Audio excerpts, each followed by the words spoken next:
Videocast FIA, Diálogos ABMed, hoje com 3 convidados muitíssimo especiais. Este videocast integra um projeto que tem por objetivo propor um modelo sustentável de saúde para o Brasil, orientado por políticas de Estado e uma perspectiva de longo prazo. Organizado pela Fundação Instituto de Administração FIA, com curadoria da ABMed. A iniciativa tem apoio do Encontros com o Futuro, organizados pelo World Observatory e pela produtora brasileira, com apoio do Pacto Global da ONU, da Prime, que é o braço de universidades da ONU no Brasil e no mundo, do CRA e da ABERJ. A iniciativa busca promover o alinhamento entre gestores públicos e toda a cadeia produtiva, consolidando um objetivo comum: construir um modelo sustentável que fortaleça e impulsione o setor da saúde. Este primeiro videocast aborda o tema Revolução Digital da Saúde. Hoje temos 3 convidados muitíssimo especiais. A nossa deputada Adriana Ventura, deputada federal e vice-líder da minoria da Câmara dos Deputados. Deputada, é um prazer enorme ter a senhora aqui com a gente hoje. Nosso professor Giovanni Guido Serri, professor titular de Radiologia da Faculdade de Medicina da USP e presidente do INRAD e do InovaHC. Professor, um prazer tê-lo aqui com a gente. E Manuel Coelho, que é Head de Pesquisa e Inovação da América Latina da Siemens Healthineers. Exatamente. Falei certo, Manuel? Certíssimo. Olá, que eu saí 2 vezes aqui. O tema hoje mais amplo impossível, mas é uma honra e um prazer estar discutindo esse ponto com vocês. Começando com a nossa deputada. Deputada, a gente estava conversando um pouquinho antes sobre a importância de discutir esses temas e levar para a grande população. Eu tive a sorte de entrevistar o Dr. Drauzio Varela e ele me falou que depois da Constituição de 88 ele reconhece que depois do voto o SUS, nosso Sistema Único de Saúde, foi a maior conquista da sociedade. Deputada, a senhora que vem trabalhando tanto no tema, dá para melhorar? Por que todos olham o SUS com tanta paixão, mas mesmo assim a gente fala, dá para ir mais longe? Olha, primeiramente é um prazer estar aqui, eu agradeço super o convite, e principalmente com pessoas que eu gosto muito, o Dr. Serri, que é uma referência para mim. Prazer estar com vocês da Siemens aqui, Obrigado. Manuel. Então, o SUS foi uma conquista, uma vez que deu acesso, a questão de dignidade, coisa que antes não tinha. Então, mas é um desafio também, eu gosto de sempre colocar. Então, o meu trabalho, desde que eu me tornei deputada federal, em 2019, foi como dar acesso, como tornar o SUS sustentável, como fazer com que ele melhore e enfrente seus desafios, atendendo realmente quem mais precisa. Então, a gente discutindo saúde digital, que eu acho que é a minha pauta lá, porque eu não era da área da saúde, então, para mim, eu aprendo muito com médicos, com todas as pessoas ligadas à área da saúde, mas uma coisa que eu percebo muito é como a tecnologia pode fazer com que o SUS se torne sustentável, que dê acesso onde não tem acesso. Então, a minha busca foi isso, tanto na luta pela aprovação da telesaúde, da telemedicina, como também agora na questão do prontuário, da interoperabilidade, que tá assim, a gente está num processo, mas a gente sabe que este é o caminho. E várias outras coisas que podem fazer com que a saúde seja conectada, onde a gente cuide do paciente, coloque o paciente no centro e proteja também, né? Porque existe uma questão de proteção de dados e várias Sim. outras proteções que a gente precisa discutir com segurança, mas para mim, esse debate é um dos mais importantes do Brasil. E, deputada, mas conta um pouquinho, abre essa questão da telemedicina e do prontuário. Como é que foi aprovar? Quais foram as dificuldades? E qual foi a importância para o país com a dimensão continental? Quanto tempo nós temos? Eu vou contar. Acho que a turma voltou agora de Belém. Então, quem não foi para o norte do Brasil entendeu as complexidades dali. Então, o que é interessante? Eu lembro que quando eu entrei na Câmara dos Deputados, eu disse, eu não era da saúde. Só que como saúde é uma área muito... eu sou professora de gestão e empreendedorismo na GV, na EASP. E para mim, todo mundo queria fazer reforma, lidar com números, ambiente de negócio. E aí a gente viu que a área de saúde, a Comissão de Saúde, precisava de alguém ali, porque é uma área essencial para o Brasil, um dos pilares, né, por conta do SUS, do Sistema Único de Saúde. Ele falou, quem vai para lá? E ninguém queria ir. Eu falei, bom, eu vou. E quando eu cheguei lá, foi muito bacana, porque eu falei, bom, então vamos pegar a tecnologia, né, telemedicina. Eu lembro que eu fui visitar vários hospitais, vários lugares que usavam, e eu fiquei encantada. Eu falei, gente, isso vai fazer com que aquela pessoa lá no Amazonas, lá no norte, que demora 10 dias para achar um médico, assim, de barco, de carro, que não tem acesso, isso vai viabilizar. E eu lembro que teve muita resistência, talvez por não conhecimento, tal. Mas eu lembro que tinha médicos protestando contra uma resolução que o CFM tinha tirado, não sei se você lembra, doutor Giovanni, a 2227. E eles, somos contra a telemedicina. Eu falei, gente, mas como que eles são contra o que dá acesso? Mas tudo isso foi um processo, depois veio a pandemia. Acelerou, assim, e médicos, inclusive, falavam, eu não quero, tal. É claro que tem um lado que eles ficavam preocupados, vou perder meu... É uma questão de segurança, a questão de ser presencial, não ser presencial, a questão de perder paciente. Tinha várias questões. Eu só sei que 2 anos, muito debate, muita discussão. A pandemia fez com que isso se acelerasse, porque 2 anos as pessoas não podiam sair para o hospital. Então as pessoas foram experimentando de uma maneira ainda arcaica. Mas a telemedicina existe há muito tempo, a gente estava até brincando.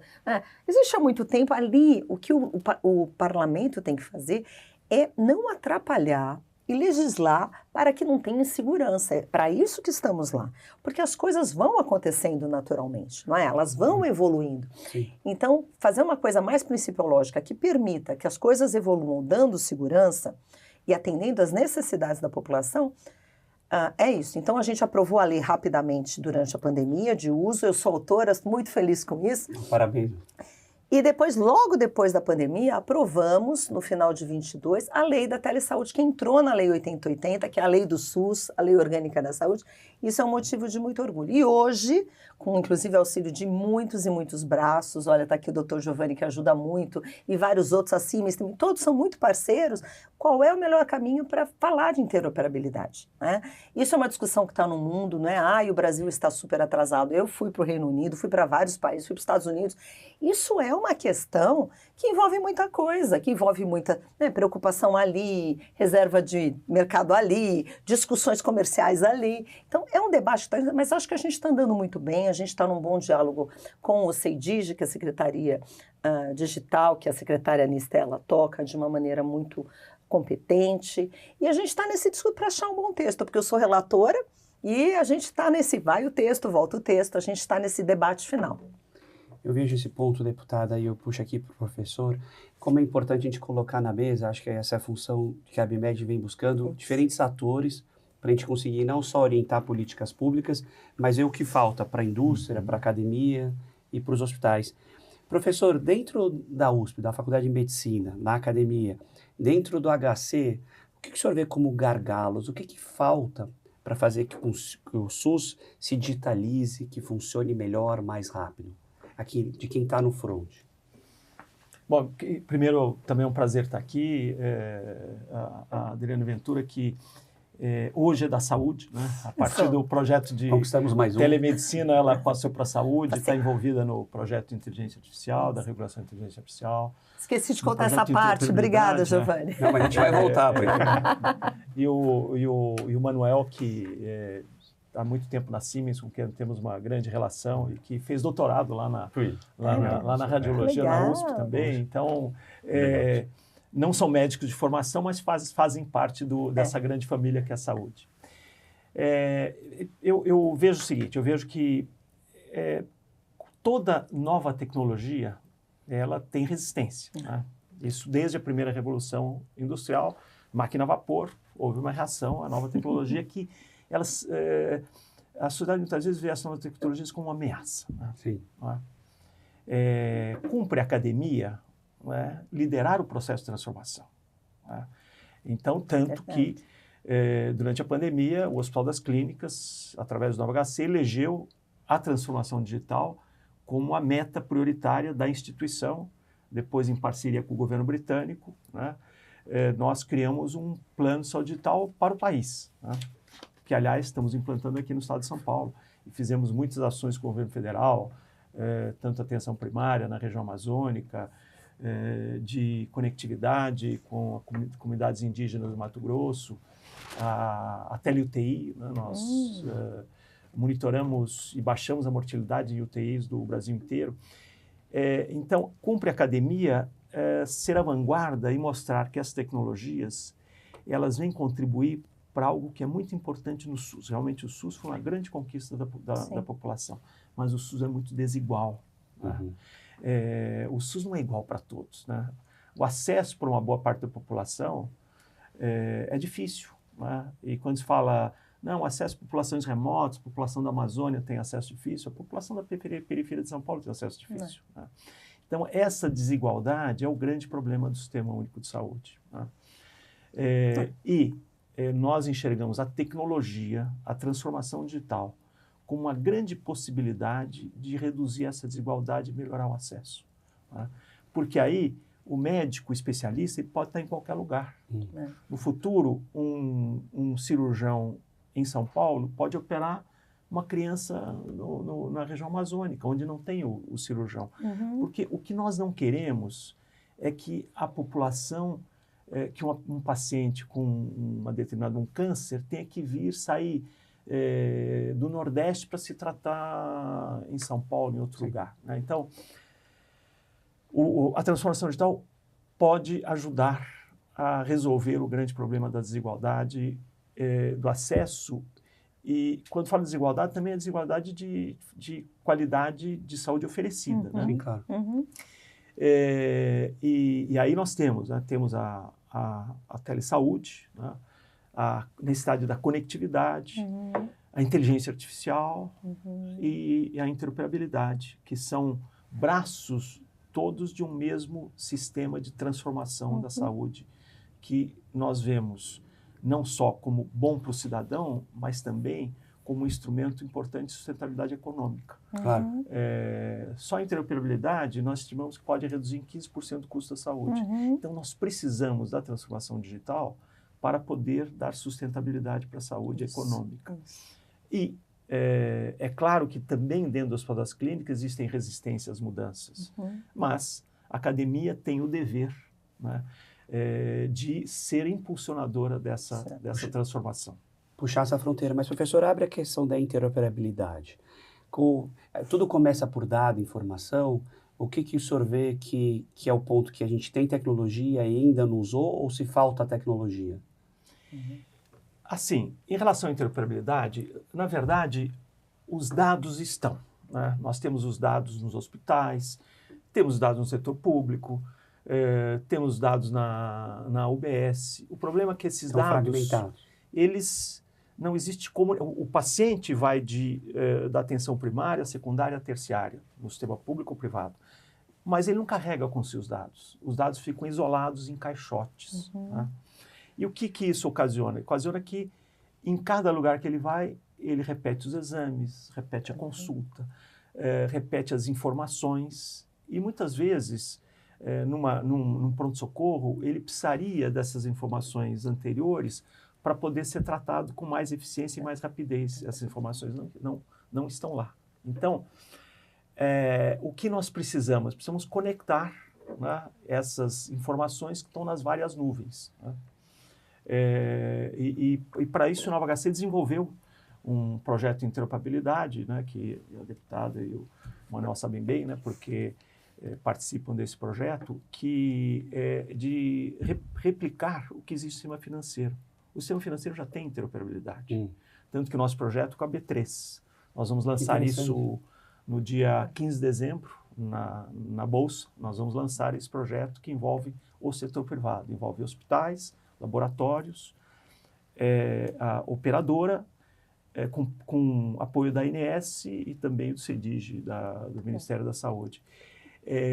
Não existem dificuldades tecnológicas. Não existe isso. A barreira não está ali. A barreira não é tecnológica. A barreira foi uma resistência, né, a compartilhar informações, porque cada um o hospital disse, eu não quero Se acha dono partilhar minha informação, porque senão o concorrente vai se apossar do doente, não vou ceder minhas informações para a operadora. Então, a dificuldade foi uma dificuldade das instituições partilharem as suas informações, mas hoje já existe o convencimento que o partilhamento dessas informações vai ser boa para o sistema da saúde e para a sustentabilidade. E também nós desenvolvemos um sistema de compensação, ou seja, um ganha-ganha, né? Para que isso possa ser viável. Então, eu acho que já existe uma consciência no setor saúde que a interoperabilidade é necessária, tanto no setor público como no privado. E espero que nós consigamos ter sucesso aí nesse projeto. Acho que além de urgente, é difícil ver um ponto negativo fora a questão mercadológica. Puxando para o Manuel. Manuel, o que o professor comentou é que tecnologicamente a gente não tem nenhum obstáculo. E a gente vê a chegada da inteligência artificial, mas ela normalmente está lastreada em bons data lakes. Exatamente. E o dado é a questão central para o processamento e para gerar estratégia e inovação. Como é que a Siemens vê isso? E usando o teu benchmark, quem é que está indo bem no mundo sobre esse tema? Não, eu acho, primeiro, mais uma vez, querendo agradecer o convite também aqui com a deputada Adriana e o professor Giovanni.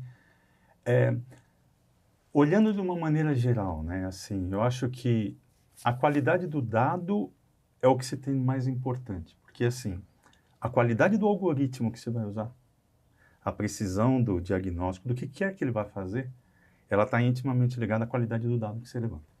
Então, por exemplo, como o professor falou, então existe aí uma série de informações em diferentes caixotes. Então, se eu vou olhar assim, de qual caixote eu vou puxar e quão factível é aquela, e quão correta é aquela informação. O processo, Pedro, de desenvolvimento do algoritmo, ele passa exatamente por isso, ou seja, eu trabalho com uma série de informações, treino o algoritmo em cima daquelas informações, só que eu sempre vou ter um olhar humano, principalmente quando a gente está falando numa das etapas da inteligência artificial, que é o que a gente chama de aprendizado de máquina, né? Que ele vai confirmar se aquela informação ela realmente é verídica ou não. Né? Então, a indústria olha isso, ou seja, o dado hoje até tem assim, até um termo que está sendo usado, que o dado hoje é um novo ouro, né? Porque Sim, claro. quem tem essa informação é muito importante. E daí o que o professor falou, dessa resistência das pessoas de compartilharem. Mas a partir do momento que você olha que para o bem maior é importante que todo mundo compartilhe, as coisas começam a ficar mais fáceis, né? Então, olhando dessa forma, a indústria hoje, com os algoritmos trabalhando no dado e na que a gente chama, né, quando você faz a curadoria dessa informação. Não existe assim hoje, quando a gente fala olhando o mundo como um todo, não existe assim, aquele país, porque todo mundo precisa de informação. O que a gente vê é que em alguns países, e no caso, por exemplo, dando um exemplo mais específico, né, nos Estados Unidos, assim, aquela profusão de supercomputadores, é isso que você precisa. Né? Então, assim, qualquer país que tenha acesso a supercomputadores que possam processar essa quantidade infinita de dados e possam gerar um algoritmo, então a gente realmente percebe. Mas como o mundo está inteiro conectado, Pedro, hoje é difícil, assim, eu pelo menos não vejo assim, tem um país que é o super destaque, né? O que a gente vê, China desenvolvendo uma série de coisas, na Europa também, nos Estados Unidos também. Mas na área da saúde, você viu alguém, por exemplo, a deputada e o professor comentaram a questão do Reino Unido, que tem um sistema de saúde similar ao SUS, também super eficiente, caro, mas super eficiente.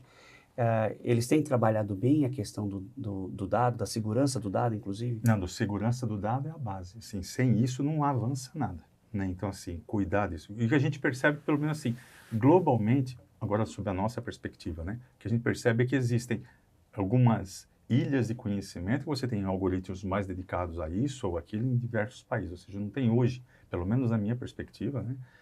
Não tem hoje um país que seja o grande celeiro de todo o conhecimento. Na verdade, quem vai ser o celeiro do conhecimento é quem tiver os principais computadores para poder processar essa quantidade gigantesca de dados. Ou seja, a musculatura de processamento de dados é uma fase que o Brasil precisa ou utilizar, ou adquirir, ou desenvolver. Sabe o que é interessante? O fato da conectividade global, hoje eu posso estar desenvolvendo, logicamente, respeitando as leis que a gente tem, eu posso hoje treinar com dados brasileiros um algoritmo lá fora. Sim, claro. Entendeu? Então, o processamento não precisa estar, idealmente não sim, precisa. gerando emprego e renda, mas não necessariamente está no Brasil. Exatamente. Existem algumas restrições quanto a compartilhar dados de pessoas, né, pessoas naturais, por conta da Lei Geral de Proteção de Dados, fora do país. Então, até teve o tema entre os Estados Unidos e a Europa, em termos de LGPD, Sim. o quão viável ou quão possível é o compartilhar dados de cidadãos americanos para serem treinados na Europa, porque tem um limite territorial também. Mas uma vez essa barreira sendo esclarecida, nada me impede de, por exemplo, treinar todos os dados que eu tenho num algoritmo que esteja lá fora. Então, por isso que acaba democratizando. Se você venceu essa barreira de transferência da informação, quem tiver um supercomputador, da mesma forma que você está talvez conectado via WhatsApp com algum familiar teu lá, você está falando. Não, e o custo vem caindo de forma importante. Então, realmente é organizar os dados, que é uma questão central para uso ou não da tecnologia, principalmente na saúde. Você está falando de custo, né? A gente percebe que existem algumas leis, agora falando lá da engenharia, né? Assim, que à medida que você evolui demais, a tecnologia, ela normalmente entra num valor muito alto e depois ela cai drasticamente, né? E diminui o tamanho. Diminui o tamanho e cai drasticamente, até que sai uma nova versão. Aí sai a nova versão, tá cara, depois ela cai. Então, assim, esse comportamento cíclico, ele é absolutamente normal e não vai ser diferente com a inteligência artificial. Isso também. É com tudo, com remédio, assim, também. Com tudo, né, deputada? Tudo, isso é o mercado. Exatamente isso. Não, ainda bem. Ainda em bem algum momento mesmo. fica barato. Deputada, o poder público, além de ser um grande comprador, que a gente acaba não conversando muito sobre isso, quando ele impulsiona, movendo o marco regulatório, ele realmente cria indústrias ou fomenta indústrias. No sentido da saúde, além do Sistema Único de Saúde já ser realmente a grande locomotiva do setor, o que falta para a gente legislar a ponto dessa integração dos dados acontecer em âmbito nacional? E por sorte, a gente tem esse case incrível que está vindo da Faculdade de Medicina, junto com a B3, que é inovador, pegar o setor financeiro, que é o grande expoente no mundo de tecnologia, e espelhar, comparar com a saúde. Foi realmente, acho que um golaço essa medida. Mas sobre a ótica do marco legal, o que falta, deputada?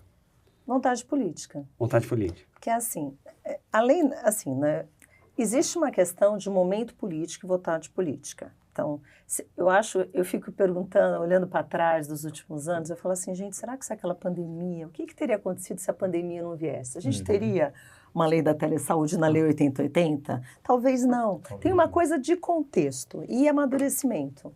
Ao longo dos anos que eu passei lá, por exemplo, que foi uma briga. Era briga com o médico, era briga com o pessoal da saúde, era briga com um monte de gente. Então, e o próprio governo só liberou porque não tinha jeito e estava todo mundo assustado com a pandemia.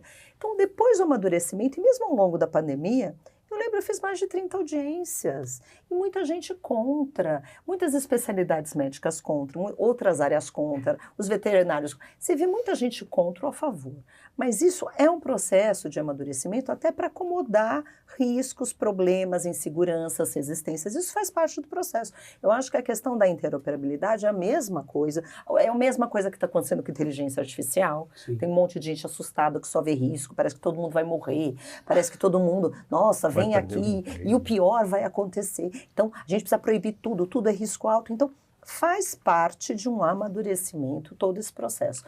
O que eu vi acontecer com a interoperabilidade, que foi o que assim, o InovaHC levou juntamente com toda a coalizão saúde, é um debate que vem vindo, a academia tem que contribuir com isso, eu acho que é a academia que tem que fazer isso, né? O legislativo não pode atrapalhar, tem que ajudar, é isso, porque nós legisladores, a gente não tem conhecimento técnico de ponta, a gente não conhece o dia a dia como funciona, então essa parceria e essa troca é muito importante. Mas voltando,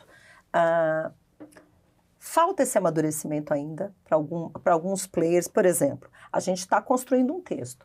Isso que fizeram de pegar o modelo, aplicar o modelo do mercado financeiro neste mesmo modelo para falar assim, olha, você vai lá, você troca o dado, mas o dado não vai para você. Você consulta o dado e o dado volta. Então, todo mundo está mais ou menos confortável, mas a gente ainda está conversando porque gera uns desconfortos de outras naturezas, muitas vezes política também, que precisa ser trabalhado. Mas isso é um processo, é assim. Então, a gente está aguardando o tempo. Tem coisas que o tempo e o amadurecimento fazem. Então, eu espero que seja rápido. A mesma coisa em relação à inteligência artificial. Tá todo mundo desconfortável ainda. Eu até estava conversando com o relator, o deputado Aguinaldo, e ele, fique calma. Não, eu falei, não dá para ficar calma, porque eu acho que não é momento de regular, justamente por causa deste amadurecimento. Se eu não tivesse 2 anos fazendo audiência com várias coisas, talvez a gente não tivesse uma lei que não ficasse velha no mês seguinte. A gente precisa amadurecer. Sim. O SUS, que é um pilar tão importante para o Brasil, essa questão do acesso, essa questão de ser uma porta de entrada e atendendo o desafio de reduzir os níveis de atendimento em uma região ou outra, para todo cidadão é igual e tem que ter o mesmo atendimento, a gente precisa garantir isso. Esse debate não pode ser congelado se ele não for amadurecido. Então, eu até brinquei com o relator, falei, olha, por favor, vamos debater mais, vamos ouvir mais, vamos explorar mais esse texto. Não pode ser no sopetão. E o legislativo, às vezes, vai no afogadilho e acaba atrapalhando o que tem que andar um pouco mais. Só um comentário. Vai lá, professor. Quando o projeto de lei foi apresentado no Senado sobre a regulação da inteligência artificial, o projeto de lei era um projeto que colocava toda e qualquer aplicação de saúde como alto risco. Isso. Simplesmente ia inibir a utilização da inteligência artificial na saúde. Né? Isso representaria um atraso tremendo, um aumento de custo, uma perda de eficiência. Né? Depois de muito debate, nós conseguimos convencer, né, os senadores a atenuar a lei. Né? Não que a lei que foi para a Câmara seja boa, mas é muito melhor a proposta inicial. Né? Então, as leis elas não podem atrasar, né, a entrada da tecnologia, porque essa tecnologia vai beneficiar o cidadão. Por isso que tem que ter muito equilíbrio no parlamento, né? Tem que ter muito bom senso. Né? Agora, felizmente, na Câmara já existe uma negociação. E imagina, quando a lei foi apresentada, não existia inteligência artificial generativa. Então, a inteligência artificial, desde que foi apresentada a lei, já mudou, já é outra. Vai mudar, vai mudando. Vai mudar de novo. Então, algumas coisas têm que ser reguladas com muita cautela. É isso. Sim. E eu quero só fazer um comentário, até pegando aqui melhorou, mas ela, do jeito que está, do jeito que ela veio do Senado, ainda causa muitas e muitas preocupações. Não só, por exemplo, de quem produz serviços de logística e tal, mas em áreas essenciais para o Brasil. A gente está falando da saúde aqui, porque ali, do jeito que está, inviabiliza muitas coisas em saúde que hoje são feitas, que dão acesso, que faz com que o cidadão, que agilize o processo, que barateie. Isso ainda é muita preocupação. Mas trabalhos assim de logística, de segurança, e se a gente pega ainda os pilares do Brasil, pensando no cidadão, você pega saúde, educação e segurança, o projeto do jeito que está inviabiliza muitas coisas que são soluções para o Brasil. Eu acho que essa que é a grande questão. Pilares. Dentro destes pilares, você consegue melhorar a educação, uma vez que IA permite que você monitore alunos individualmente, você consegue em segurança, soluções de segurança. Aqui em São Paulo a gente tem o Smart Sampa, que vai ser inviabilizado do jeito que o projeto está. E saúde, o doutor Giovanni aqui conhece melhor do que ninguém, já sabe. Tem coisas que vão atrapalhar. Melhorou o texto que veio do Senado? Melhorou, mas tem muito que melhorar ainda, porque a gente tem que pensar no país, no futuro. Cuidar só onde tem problema. Agora, criar problema que não existe. Sim. Ai, tudo que pode acontecer no mundo, se for assim, eu sou mãe, eu não vou deixar meus filhos nem levantar da cama. Não levanta, porque senão você vai tomar um tombo. Não levanta, a gente não pode agir assim. Não pode ser esse o guia da decisão. É isso. Isso. Professor, pensando na parte de tecnologia, a gente sempre tem, pelo menos na área tecnológica, o Manuel vai me corrigindo aqui, a expressão leapfrog, aquele salto que você evita passar por algumas etapas. Sim. O senhor comentou do marco legal que estava sendo discutido no projeto de lei, que avançou no Senado e na Câmara. Olhando a saúde para a interoperabilidade, o que o senhor imagina que são os leapfrogs que a gente consegue dar com inteligência artificial, por exemplo? De forma concreta, objetivando, que a gente consegue fazer amanhã que a gente não consegue fazer hoje? É só ganho de escala? É mais precisão? Além da conectividade dos dados, o que o senhor enxerga que o setor da saúde, a Faculdade de Medicina da USP, o HC estão almejando? Então, nós começamos a trabalhar com inteligência artificial em 2020, na pandemia, foi uma parceria com a Siemens e com a FAPESP. Hoje, o nosso laboratório de inteligência artificial, praticamente temos todas as empresas de tecnologia trabalhando conosco em projetos. É um hub de tecnologia, de empresa, exatamente. É um dos braços de Nova HC, que é um laboratório de inteligência artificial, né? Então, temos projetos com a Siemens, com a Philips, com a GE, com a AWS.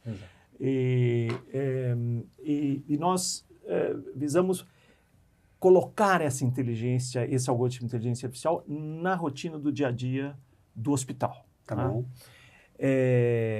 Assim, a inteligência artificial vai impactar em 2 grandes pontos. Primeiro, eficiência de toda a cadeia da saúde. Tá? Por exemplo, nós temos um algoritmo, uma coisa muito simples, para fazer escala de profissionais de saúde, de técnicos e biomédicos no estudo de radiologia.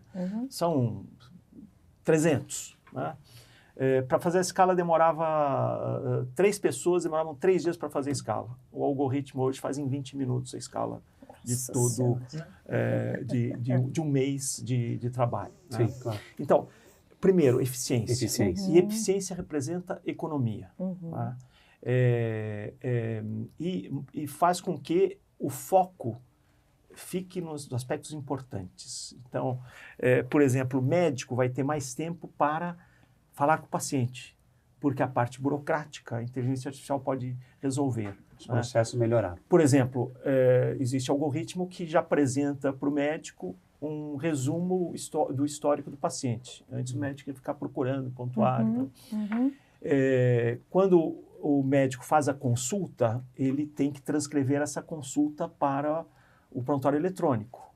Agora já existe um algoritmo que já apresenta um resumo da consulta. O médico lê em poucos minutos e já libera. Então, a eficiência é nítida. Agora, tem uma outra contribuição que vai vir, e já está começando, que é a redução da possibilidade de erro. Né? Erro médico e erro profissional de saúde. No diagnóstico, nos laudos, né, na radiologia, que é onde a inteligência artificial entrou mais forte, aponta para o radiologista áreas suspeitas. Né? Outro exemplo prático, né? Acidente vascular cerebral, hemorragia intracraniana. São casos que entram no pronto-socorro. Muitas vezes o radiologista que está lá, geralmente é um generalista, não um especialista em sistema nervoso. Ele deixa passar, porque é uma lesão muito pequena que só um especialista teria facilidade. O algoritmo de inteligência artificial aponta, olha, veja esse ponto. Então, vai reduzir a possibilidade de erro. Isso na radiologia, na UTI, a inteligência artificial faz um alerta quando os parâmetros dos pacientes mudarem. Então, esse impacto na segurança do paciente é um impacto que beneficia muito o paciente, mas beneficia muito o sistema de saúde. Porque cada erro médico ou na saúde tem um custo altíssimo. Né? Um protocolo mal utilizado, um diagnóstico não feito. Então, a inteligência artificial tem 2 impactos, né? Na eficiência e na segurança do paciente. Mas é importante entender que ela é uma ferramenta. Quem toma a decisão é o profissional da saúde, é o médico que avalia. Não, realmente é uma lesão, não é uma lesão. Então, é uma ferramenta como foi, né, como o computador, como outras tecnologias que foram utilizadas, como a máquina a vapor. Sim, claro. A máquina a vapor foi uma ferramenta que ajudou na industrialização, mas ela não substituiu o homem. Né? O homem ainda é quem tem que tomar a decisão. Tem o bom senso, tem a criatividade. Então, mas o impacto da inteligência artificial de saúde será enorme e vai trazer grandes benefícios, principalmente na questão de poder reduzir o custo, sim, claro, melhorar a eficiência e também proteger o paciente. E, professor, como é que a gente faz para esses protocolos avançarem pelo país? Porque a Faculdade de Medicina é um centro de excelência do setor, assim, inquestionável. Então, vocês estão sempre na vanguarda, não só do conhecimento, mas do uso aplicado da ciência e da técnica.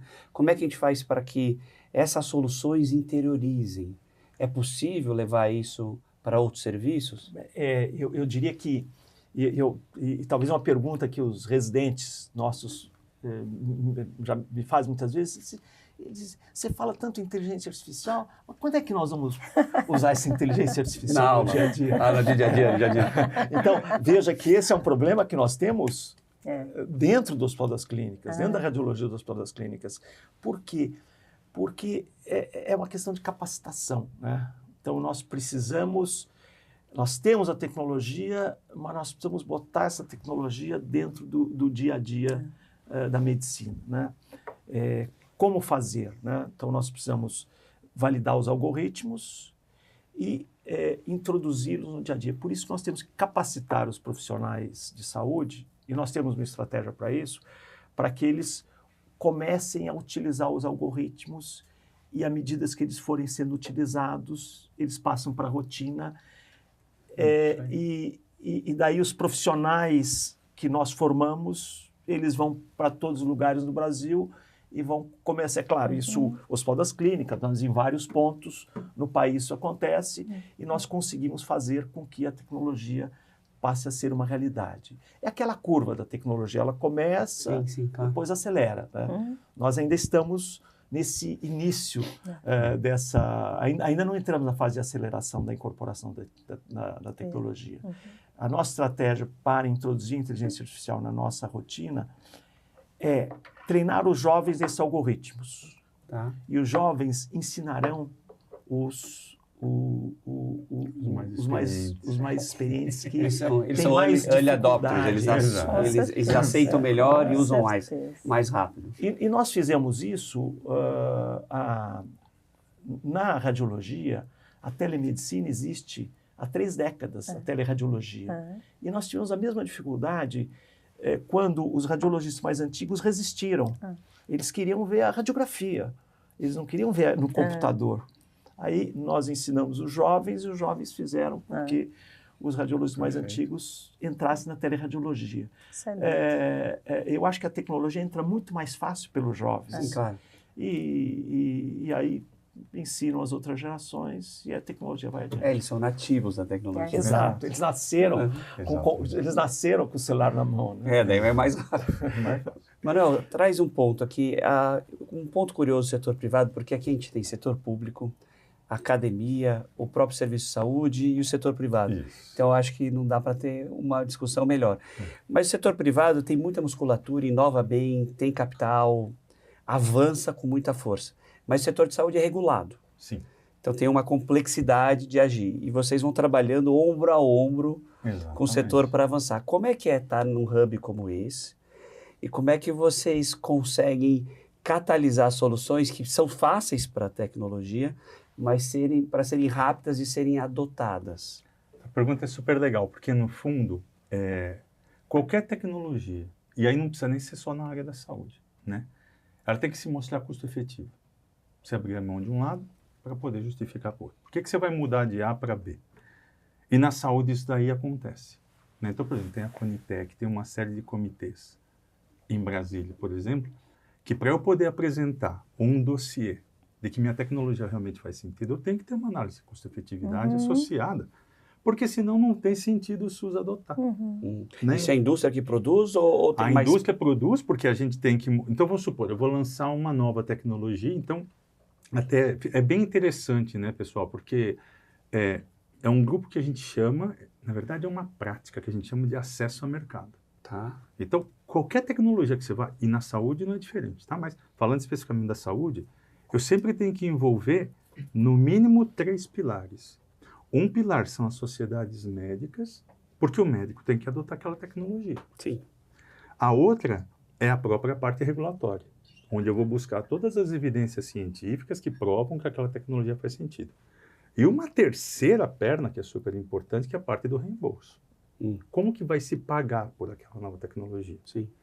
E, Pedro, não adianta nada eu ter 2 pilares bem feitos se eu não definir a política de reembolso. Então, por isso, quando você fala que a gente está ombro a ombro com o SUS, é que para a gente poder lançar uma nova tecnologia, tem que provar que é custo-efetividade, e provo isso aí através de todos os dados e ensaios que eu faço.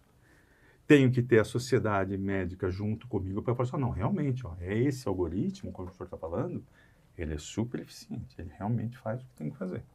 E é essa forma de reembolsar. Se não tem reembolso, e aí é um ponto crítico, independente de ser privado ou se ser público, quem está adquirindo a tecnologia não vai ser reembolsada por ela. Por quê? Porque simplesmente a política de reembolso não está definida, você não tem nem como cobrar isso. Entendeu? Então, por exemplo, eu tenho uma nova tecnologia que eu estou colocando na saúde suplementar. Tá bom. Então, assim, é uma nova tecnologia e nós estamos falando de acesso, é uma nova tecnologia que eu vou oferecer para o paciente, mas o paciente tem que pagar no particular para eu poder usar aquela técnica. A partir do momento que eu defino uma política de reembolso, e de repente essa tecnologia ela passa a fazer parte do reembolso da operadora, é muito mais fácil esse prestador de serviço incorporar aquela tecnologia, porque ele vai ser ressarcido por ela. Ele vai adquirir porque tem... E privado e público, Pedro. No mesmo sentido? Não, no mesmo sentido. Se o SUS não reconhecer, ou se o plano de saúde não reconhecer, é difícil a adoção. É difícil, porque eu falo assim, então tá bom, então eu estou com uma nova tecnologia, agora, Pedro, você é meu paciente, ela custa X mil reais. Eu falo assim, eu não vou pagar. Então, assim, qual é a chance que eu tenho como provedor da tecnologia para esse prestador que ele compre a minha tecnologia se ele não vai conseguir cobrar isso aqui de ninguém? Entendeu? Então, assim, o que é legal na saúde, Pedro, é que, assim, você sempre tem que entender que você é uma parte de uma cadeia muito mais ampla. E qual é o papel que você desempenha ali. Então, assim, a partir do momento que você tem essa clareza, e o professor está trazendo, a deputada também trouxe, né, assim, a necessidade de fazer as conexões com todo mundo que está envolvido na área da saúde. O professor fala assim, pô, a necessidade que a gente tem de trazer os jovens para dentro da tecnologia. Não tem ninguém isolado na cadeia. Porque qualquer um que se isole, automaticamente, todo o benefício que você poderia gerar, né, na parte seguinte da cadeia de valor da saúde, você acaba todinho. Então, tem que trabalhar junto. Mas curioso, Manuel. Ficou clara a resposta? Ficou super clara e é um ponto que eu não tinha no radar. Então, você tem 2 clientes muito importantes.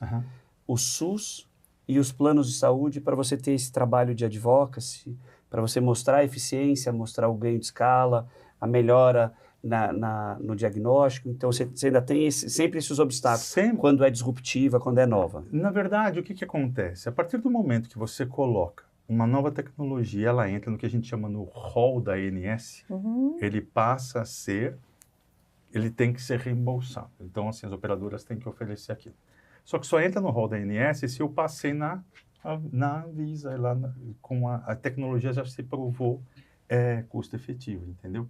Então, assim, sempre a gente vai apresentar no CONITEC, que é a parte Comissão Nacional, né, de Corporação de Tecnologia, apresento ali, deu certo, a partir dali a gente avança, entendeu? E esse avanço do olhar da indústria? Eu sei que a indústria sempre pede mais velocidade, mais eficiência na análise, assim como a gente pede no setor ambiental, quando a gente quer construir uma grande via, um metrô, algo do gênero. A gente tem tido um avanço no mesmo ritmo que a tecnologia tem avançado? A gente está conseguindo aplicar bem? Você sabe que, assim, a gente tem um gargalo natural, porque são muitas coisas sendo geradas e um grupo relativamente limitado de pessoas para avaliar tudo que tem de tecnologia. Então, isso é um ponto para a gente atuar. É um ponto, mas na verdade, assim, a gente tem um tremendo apoio desse pessoal, porque esse pessoal também quer que a melhor tecnologia vá para o SUS. É o interesse comum. Que foi exatamente o que a gente... E acho que a deputada trouxe um ponto super interessante, né? O legislativo não pode barrar, não pode segurar. E a gente percebe nas interações que a gente tem, seja com o Anvisa, todo mundo tem uma vontade genuína de fazer com que aquela tecnologia chegue. Sim, seja na área de exame, seja na vacina. E às vezes acontece o seguinte, tem um mega de um gargalo, porque está todo mundo concentrando naquele grupo, e aquele grupo simplesmente, talvez com a inteligência artificial, né, professor? A gente consiga... Precisa aplicar ali também. Mas assim, eu acho que é esse o ponto, sabe? Tem uma vontade genuína de fazer. Poxa, se essa tecnologia está se provando que ela é tão importante, como é que a gente consegue acelerar esse processo? Mas daí é todo mundo levando, então, assim, tem um gargalo natural.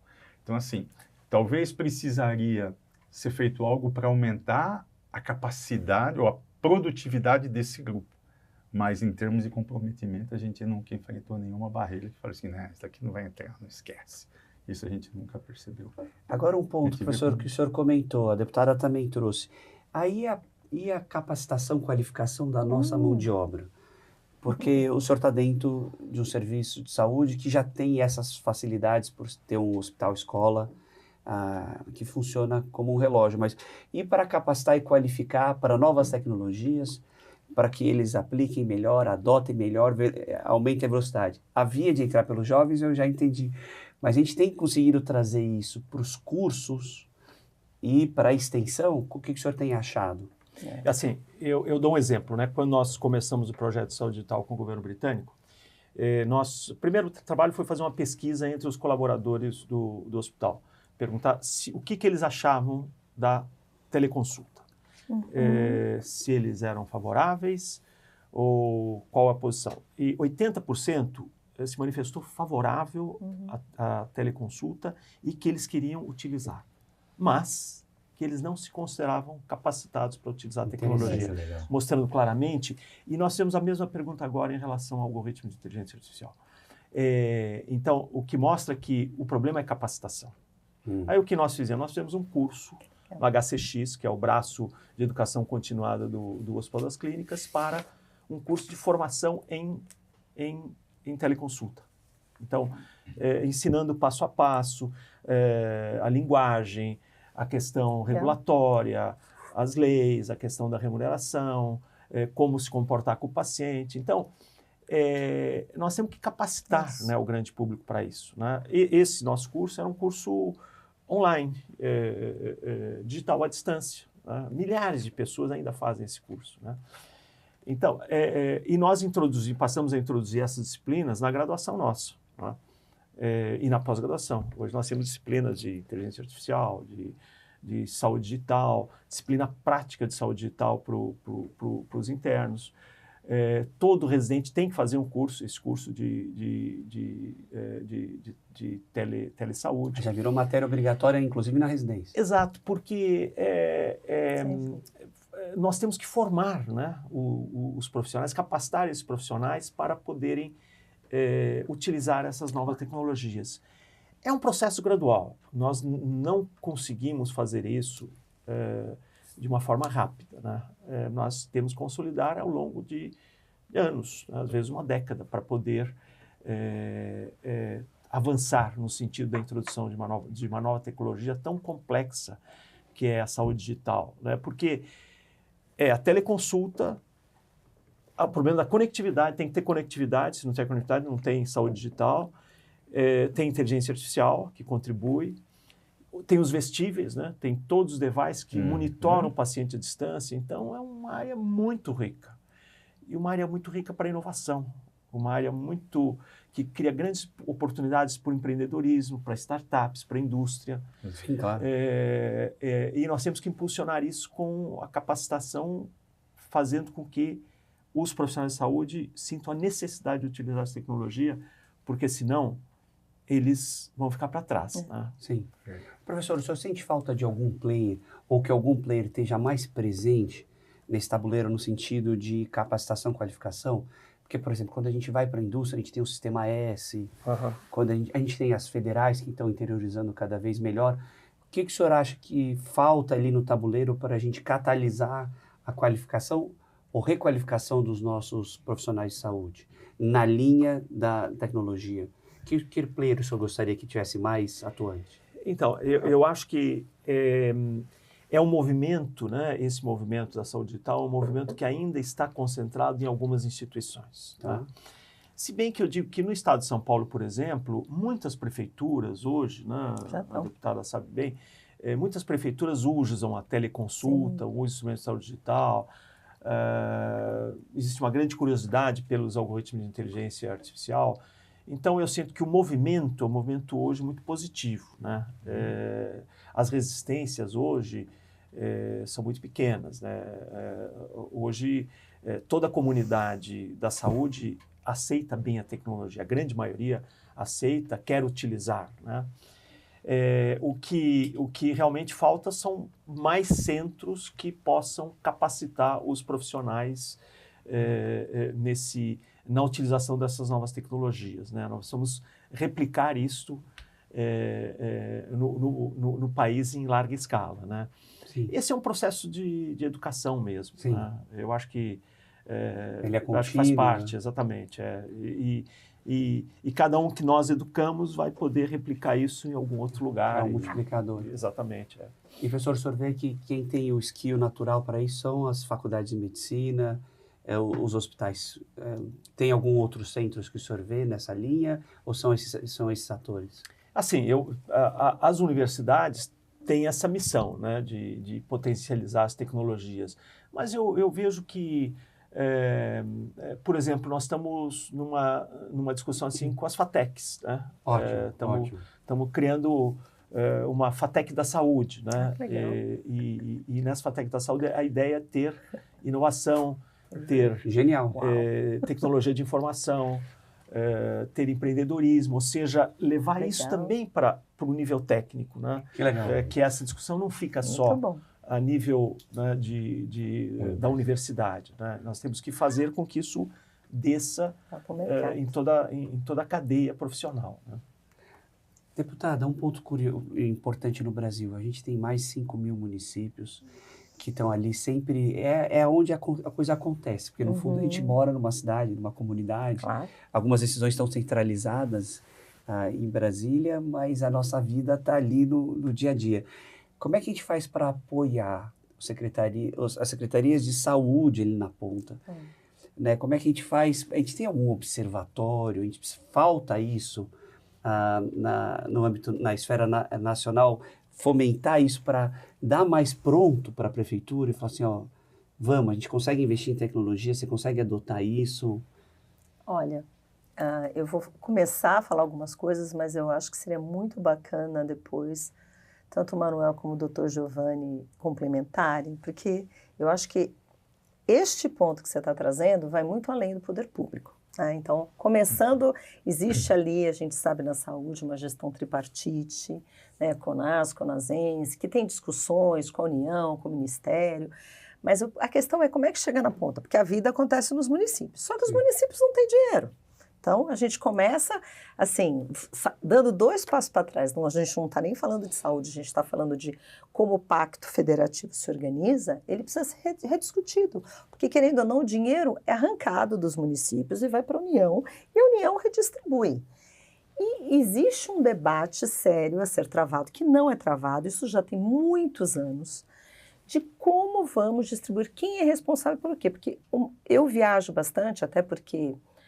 essa é outra coisa que precisa ser discutida, o sistema político, mas eu, deputada federal de 645 municípios, o que a gente sabe que, de fato, tem regiões do estado de São Paulo que não tem ninguém que olhe por elas, tem vazios assistenciais, mas a queixa em todos os municípios e das pessoas que eu recebo no meu gabinete, dos prefeitos, pelo amor de Deus, o nosso maior problema é saúde. É claro, o nosso maior problema é saúde. E principalmente falta de recurso na saúde, o que torna prefeitos, hospitais, entidades e quem faz chegar na ponta, dependentes de recursos que eles não possuem para fazer a saúde acontecer. Então, o que a gente vê é que os prefeitos e os hospitais, ao invés de estar cuidando no município da população, estão em Brasília pedindo dinheiro para deputado e para senador. Isso é um absurdo, isso é uma distorção. Então, eu quero começar essa resposta falando que existe um debate, tem muitas iniciativas interessantes. Eu sei que o governo do estado de São Paulo tem um programa para expandir telesaúde, telemedicina, que muitos adotaram, outros estão vendo, mas exige, primeiro, vontade de política. 2, recurso. Com um programa como o estado de São Paulo, facilita, porque você tem... Mas nem todos os estados fazem isso, nem todos os estados têm recurso, às vezes o foco não é esse. Então, a gente precisa realmente discutir como fazer isso chegar na ponta, mas a gente não pode deixar de falar da questão orçamentária, da questão do Pacto Federativo. E um outro ponto que eu acho que é interessante é que a gente precisa colocar a questão da tecnologia, ciência e tecnologia e inovação como realmente nosso foco, nosso objetivo para investimento também. É muita infraestrutura que precisa. Isso aumentou, agora tem programas de investimento, isso tem evoluído, mas eu ficava indignada, eu faço parte da Comissão Mista de Orçamento, não esse ano, mas ao longo dos anos, nos últimos anos, e eu lembro da fala de um senador indignado, porque ele era da Comissão Ciência e Tecnologia, é um ministério que é patinho feio, tem pouco recurso, Comissão de Ciência e Tecnologia da Câmara também, então a gente precisa ver. É um contrassenso. É um contrassenso absurdo, porque se a tecnologia e a inovação é o futuro, eles não têm recurso para nada. Tem muito partido partido político tem muito mais dinheiro do que o Ministério de Ciência e Tecnologia. Isso não tem o menor cabimento. Realmente, ali é um gargalo assustador. Óbvio, né? E assustador. É assustador. É onde a gente tem que investir mais, porque são saltos produtivos, tecnológicos, que a população, de certa forma, se beneficia. Mas tem mais um ponto que eu gostaria de tocar, que eu acho que é muito importante, a questão da continuidade das políticas. Sim. Infelizmente, nós temos sim que colocar um dedo numa ferida séria, onde colocam a política e o interesse político na frente do cidadão, né? Assim, e muitas políticas que são boas, às vezes são descontinuadas ou destruídas porque foi o adversário político que fez. Então, eu acho isso criminoso. Infelizmente. Então, a gente tem que ver como a gente cria uma política que todo mundo tem que seguir. Goste ou não goste, foi aprovado e tem que ser seguida. De Estado que tenha continuidade. A gente vê isso em tudo. A gente vê isso na saúde, a gente vê isso na educação. Isso é muito triste. Deputada, um ponto. A gente tem algum fórum em que os prefeitos e os governadores apresentem as boas práticas de uma forma concreta que contemple a saúde? A gente está tendo esse espaço para a saúde nesses fóruns? Olha, eu acho até que o doutor Giovanni pode me ajudar também, porque eu já falei dessa gestão tripartite, onde você tem reuniões de CONAS, CONASENS e União, onde você tem a questão de União, Estados e Municípios. E eu vi uma iniciativa muito bacana aqui do Estado de São Paulo, onde eles fizeram por regiões de saúde, cada região de saúde do Estado de São Paulo, eu lembro que eles estavam discutindo quais eram as prioridades de cada região e as boas práticas para passar para as outras. Eu achei isso um trabalho maravilhoso, mas eu fui atrás disso por conta das reuniões de bancada paulista, onde fala para onde a gente destina recurso. Eu falava, gente, pelo amor de Deus, não vamos loucubrar. Vamos ver o que eles precisam de fato, porque é uma cena grotesca que eu vi, doutor Giovanni, eu acho que eu nunca te contei isso. Eu lembro que eu sou administradora, tá? Eu sentei na primeira reunião em 2019, ali numa reunião de bancada paulista, que eu nem sabia o que estava falando. A bancada paulista são 70 deputados federais de São Paulo, que, aliás, deveríamos ter 112, mas isso é um outro assunto, é um outro capítulo. É um outro videocast. É um outro videocast. Mas eu lembro que eu estava sentada ali e eu lembro que tinha 200 milhões de dinheiro da bancada e vamos mandar para a saúde. E daí alguém deu a brilhante ideia. Vamos comprar 70 mamógrafos. Eu lembro que eu falei assim, 70 mamógrafos? Eu levantei a mão e falei, desculpa, precisa de 70 mamógrafos do Estado de São Paulo? Não, porque daí cada deputado faz a entrega. Eu fiquei chocada com aquilo. Eu falei, vocês vamos marcar uma outra reunião? Eu vim aqui na Secretaria de Saúde. O que vocês estão precisando de fato? Eu sentei ali e falei, desculpa, estão querendo mandar 70 mamógrafos? E eu lembro que eu fui aqui, tô falando aqui, né, parece que... E aí voltaram depois falando assim, não, porque eu ainda falei, mamógrafo não é só mamógrafo, quem opera um mamógrafo tem uma capacidade. Será que precisa de 70 mamógrafos? Porque o importante é tirar foto da entrega do mamógrafo. Se vai funcionar o mamógrafo e precisa... E aí eu lembro que a resposta veio e falaram assim, não, no Estado de São Paulo todo tem um lugar que tem deficiência, que é a área de registro e tal, então precisa de um. Aí eu lembro que eu voltei lá e falei, gente, desculpa, não dá, assim não dá. Cancela o 69. Daí a mesma pessoa que sugeriu 70, falou, tá bom, então a gente vai arrumar 70 viaturas. Eu falei, cara, isso... Então vocês percebem, então a gente precisa de uma elaboração realmente do que funciona para os outros e do que cada região tem necessidade. Eu acho que essa conexão é necessária, uma vez que o cobertor é curto. Né? Mas agora eu passo para aqui. Professor, assim, a gente sempre vê que a academia, quando ela abre as portas e serve como uma plataforma para essa discussão, ela tem credibilidade, tem como mensurar, tem uma visão técnica sobre o assunto. Eu também dou aula na faculdade. O senhor não sente a falta que a academia deveria fazer mais isso? servir como uma plataforma para esses encontros, para essas discussões, para orientar a política pública, para envolver mais o setor privado? Sem dúvida, mas é isso que nós tentamos fazer, né? Veja, diversas das propostas que nós consolidamos ao longo dos anos nessa área de tecnologia, ela surge da academia. Né? Por exemplo, hoje estamos implantando no estado de São Paulo um projeto que é de pesquisa, desenvolvimento e inovação na área de saúde digital. Né? Esse projeto hoje está em 150 municípios, né? Programa de capacitação em município. Estamos nos presídios, né? Que era uma população totalmente desassistida, dando saúde digital, atenção primária, atenção secundária. Temos um programa de saúde digital para pronto atendimento, o PA digital, para evitar que pacientes que não precisem vão ao pronto-socorro, ou seja, segurar eles na consulta digital e orientá-los nessa consulta digital. Né? Temos um programa para detectar mais cedo o AVC digital, para detectar mais cedo o AVC. Esse programa é muito importante, que é o UTI digital. O UTI digital consegue fazer com que 4 leitos virem 5, né? Porque a capacitação melhora o fluxo de doentes. Ao invés de você ficar abrindo mais leitos de UTI, você apenas usa o melhor, os que estão. Isso custa muito dinheiro. Sim, né? E esse nosso programa não só capacita nos municípios, né? Mas também nós monitoramos o resultado. Então, nós queremos saber o que a população está sendo assistida, o que está achando do programa, qual o NPS, né, Promote Score, como a população privada de liberdade encara receber esse tipo de saúde desta forma. Né?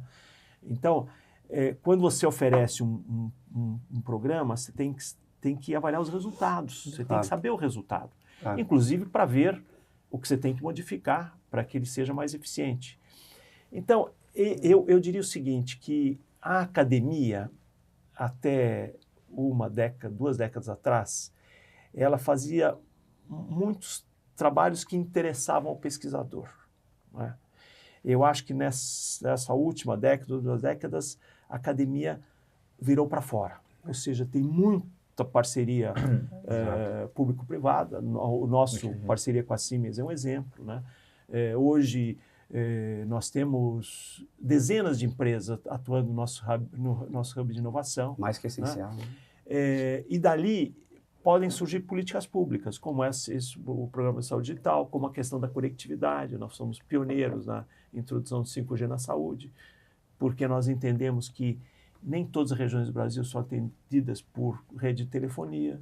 E aí? E as áreas que não têm rede de telefonia não vai ter saúde digital? Então, a conectividade, como a inteligência artificial e os dados podem ajudar a formular políticas públicas. Né? E agora, veja, esse projeto de interoperabilidade é um projeto que surge da academia, mas sempre em parceria com instituições privadas. Né? Quer dizer, então eu diria que a academia hoje, e eu falo da saúde porque eu estou na saúde, eu conheço mais a saúde, mas eu acho que também está sendo assim na engenharia, na educação. Então, eu acho que isso já, a universidade, pelo menos a USP, ela hoje já está voltada mais para fora para prestar serviço para a comunidade e para desenvolver parcerias público-privadas. E a FAPESP tem um papel muito importante nisso, eu diria. Né? Professor, genial. Para a gente ir fechando, o que o senhor diria hoje, pensando nos próximos 25 anos, setor de saúde, tanto para os nossos alunos, para os seus residentes, para os jovens que estão entrando, o que seria no cenário ideal que a gente alcançasse nas próximas 2 décadas? Se o senhor conseguir pautar 3 pontinhos, assim, ó, isso aqui eu gostaria de ver acontecer. Assim, eu digo, assim como você fez a pergunta, nós temos tecnologia. Então, como eu vejo que vai acontecer no futuro, né? E eu acho que vai ser realidade no Brasil. Hoje o paciente, ele vai ao médico, né? Recebe uma prescrição, recebe orientações e dali volta nesse médico 1 ano depois, né? E muitas vezes, na sua volta, 1 ano, 2 anos depois, ele perde a oportunidade do tratamento, ou chega com um tumor já avançado, ou seja, a medicina hoje, a saúde é tratada de forma pontual. Assim, precisa ser... O que vai acontecer agora com a transformação digital? Nós vamos poder conectar esse paciente de forma contínua. Genial. Nós vamos poder monitorar esse paciente na casa dele. Então, nós vamos ter o hospital em casa. Por quê? Porque com a teleconsulta, com a conectividade, com os vestíveis, nós vamos poder monitorar o paciente crônico na casa dele. E esse paciente, através do celular, ele vai estar conectado de forma contínua com o médico, com a instituição de saúde. O seu tratamento vai ser acompanhado, saber se ele está tomando medicamento, vai poder fazer os exames de forma continuada.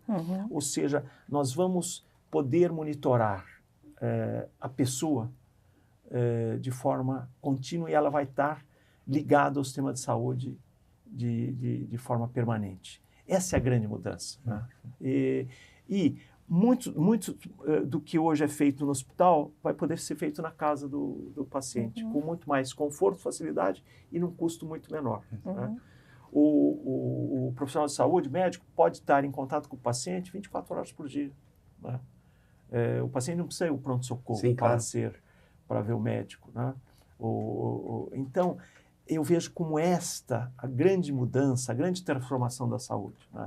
Essa conectividade permanente. Como o celular nos conectou, o celular, por bem e por mal, nos passou a conectar permanentemente com a família, com o trabalho. E, no fundo, o celular também será essa via de conectar o paciente com o sistema de saúde de forma permanente, porque nós temos tecnologia para isso. E à medida que nós avançarmos com o monitoramento, isso vai ser cada vez mais preciso e vai permitir um grande desenvolvimento no empreendedorismo, nas startups, principalmente nessa área dos vestíveis, das soluções para monitorar os pacientes à distância. Adorei essa linha para os próximos 25 anos e eu estou 100% com o senhor. Eu acho que não só é o futuro, mas ele está chegando. Deputada, para os próximos 25 anos, além das decisões orientadas dos nossos políticos, com base em informações certas, precisas, o que a senhora vê, o que a senhora gostaria de ver acontecendo nos próximos 25 anos no nosso setor público? Eu vou falar do legislativo. Claro. Assim, o que eu gostaria de ver acontecer nos próximos 25 anos é uma maior conexão e uma maior conexão com a necessidade do momento e que o tempo da política atenda mais o tempo da sociedade. Eu vejo que, às vezes, a política ela demora para acontecer. Isso tem muita gente que opera no Brasil numa super insegurança jurídica.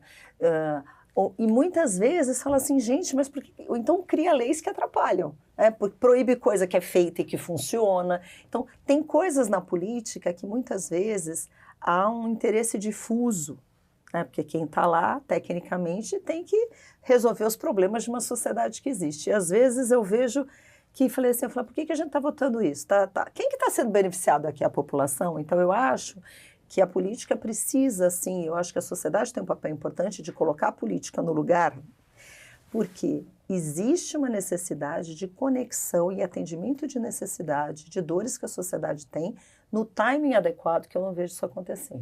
Então acho que a minha grande luta e a minha grande indignação é que coisas que deveriam ser tratadas como prioridade não são. A gente falou da questão de recursos, a gente falou da questão de insegurança e também nos quesitos de saúde, educação, nas questões de inteligência artificial que a gente estava comentando, porque às vezes vota um projeto que não pode ser votado naquele momento, que precisa de amadurecimento, que é o caso da inteligência artificial, na minha visão, ou então não votam coisas importantíssimas que são prioridades. Então eu espero que e tem mais uma coisa que eu espero nos próximos 20 anos, que também é um assunto que eu acho importante, que a gente precisa cuidar dessa harmonia de legislativo e executivo. Eu vejo agora, e independentemente do governo de plantão, né, que hoje é um, amanhã vai ser outro, amanhã vai ser outro, assim, eles precisam ser muito harmônicos. Às vezes o executivo não consegue ter o recurso necessário para fazer algo necessário, porque está na mão de um legislativo, e às vezes o legislativo fica refém do executivo ou fica travado por questões políticas. Então, eu acho que isso é uma coisa que precisa ser elaborada e essa harmonia precisa acontecer. É isso que eu espero. Então, deputada, sintonia entre o legislativo e a sociedade, as urgências da sociedade, e harmonia entre os poderes. Entre os poderes. Eu não quis falar também do terceiro do judiciário para não politizar, mas vocês já entenderam. A gente apoia no bolo. Tá bom? Manuel, vocês estão sempre 25 anos à frente. Tentando. Então, volta um pouco. Pensando nos próximos 25 anos, o que você espera que aconteça para o setor da saúde para a gente alcançar aquilo que todos têm direito? Não, o que eu acho, assim, vou me apoiar muito no que o professor falou, né? Essa história de que em 25 anos, né? Essa é a saúde mais... É o indivíduo mais conectado com a saúde dele, né? Então, e aí a tecnologia que é necessária para que isso daí efetivamente aconteça. Então, por exemplo, a fala do professor me faz lembrar que uma vez a gente estava discutindo sobre assim, os grandes paradoxos, né, que existem na saúde, e tem um que parece que é simples, mas não é que eu tenho que conhecer a deputada Adriana como indivíduo, respeitando Lei Geral de Proteção de Dados, só que quando eu olho o grupo familiar, eu tenho que entender o perfil da saúde populacional em que a Adriana está inserida. Então, um grande paradoxo da saúde, principalmente nesse mundo digital, é como é que eu olho os dados do indivíduo, respeito a Lei Geral de Proteção de Dados, só que esse indivíduo ele faz parte de uma comunidade mais ampla, em que daí, por exemplo, eu posso entender que naquela população em específico, respeitando o indivíduo, eu consigo identificar que tem uma prevalência maior de doença A ou doença B. Interessante. E aí definir política pública para resolver aquilo. Interessante. Né? Então, assim, aonde eu vejo, eu acho que um aumento na capacidade de interpretação das informações, e de novo, o professor, a gente estava no começo falando, o professor falou bastante da primeira Revolução Industrial. Né? O que é a quarta Revolução Industrial? Nada mais é do que, além de tudo que aconteceu, eu estou incluindo internet das coisas, eu estou incluindo Big Data e a inteligência artificial. É isso. Se a gente também falou aqui hoje, 2022 não tinha ChatGPT. Sim, é tudo tão rápido. Então, como que você vai falar daqui a 25 anos que tecnologia vai ter? Você pode falar o seguinte, ó, daqui a 25 anos eu espero que... O norte, né? Exato. O indivíduo esteja tão conectado com a saúde dele, como hoje ele está com algum aplicativo de música, o que quer que seja, e não é mais o indivíduo que vai ter que falar para o médico, não estou passando bem. Se de repente ele tiver um relógio, dispositivos vestíveis, que constatou, ainda que seja um leve sinal de arritmia, ele dá um alarme e alguém vai tomar providência e vai me chamar. Exatamente. Qual que vai ser o grande segredo, na minha opinião? É que tudo isso vai convergir para dois aspectos, que a gente falou bastante aqui. Como que eu reduzo o desperdício na saúde? Porque, por exemplo, o deputado estava falando, poxa vida, falta dinheiro nos municípios, falta recurso, né? Vamos pensar assim. Mas já fizeram a conta de quanto de ineficiência tem? Por que esse recurso falta? Sim, claro. Esse recurso falta porque o SUS está pagando a segunda ressonância de joelho que ele fez em menos de 2 meses. Então, assim, eu acho que se tiver um olhar atento, como é que eu aumento a eficiência? Não é só fazer mais rápido, não. Como é que eu diminuo o desperdício? Talvez seja essa a melhor palavra. E como é que eu aumento a segurança do paciente? Aí a gente está falando de alguma coisa que hoje é concreto, mas como falta esse movimento mais abrangente, ele ainda acaba sendo boas práticas isoladas. Então é isso que eu vejo em 2025 não, nós estamos agora, mas daqui a 25 anos a pessoa mais conectada, mais consciente, né, do seu cuidado, claro, respeitando que não, olha só que legal, andei 1000 passos, isso não é nada. O que esses 1000 passos querem dizer para uma pessoa na tua idade que tem um problema cardiovascular? Talvez 1000 passos seja demais, então não é só medir 1000 passos. É essa conexão em torno do indivíduo que eu acho que vai fazer a diferença lá na frente. Um privilégio enorme discutir saúde com vocês. Esse videocast deveria ser feito toda semana. Obrigado por terem contribuído de forma tão generosa. Nota 1000 não só pelas ideias, mas pela visão humanitária com os nossos cidadãos. Parabéns. Obrigado. Obrigada. Muito bom.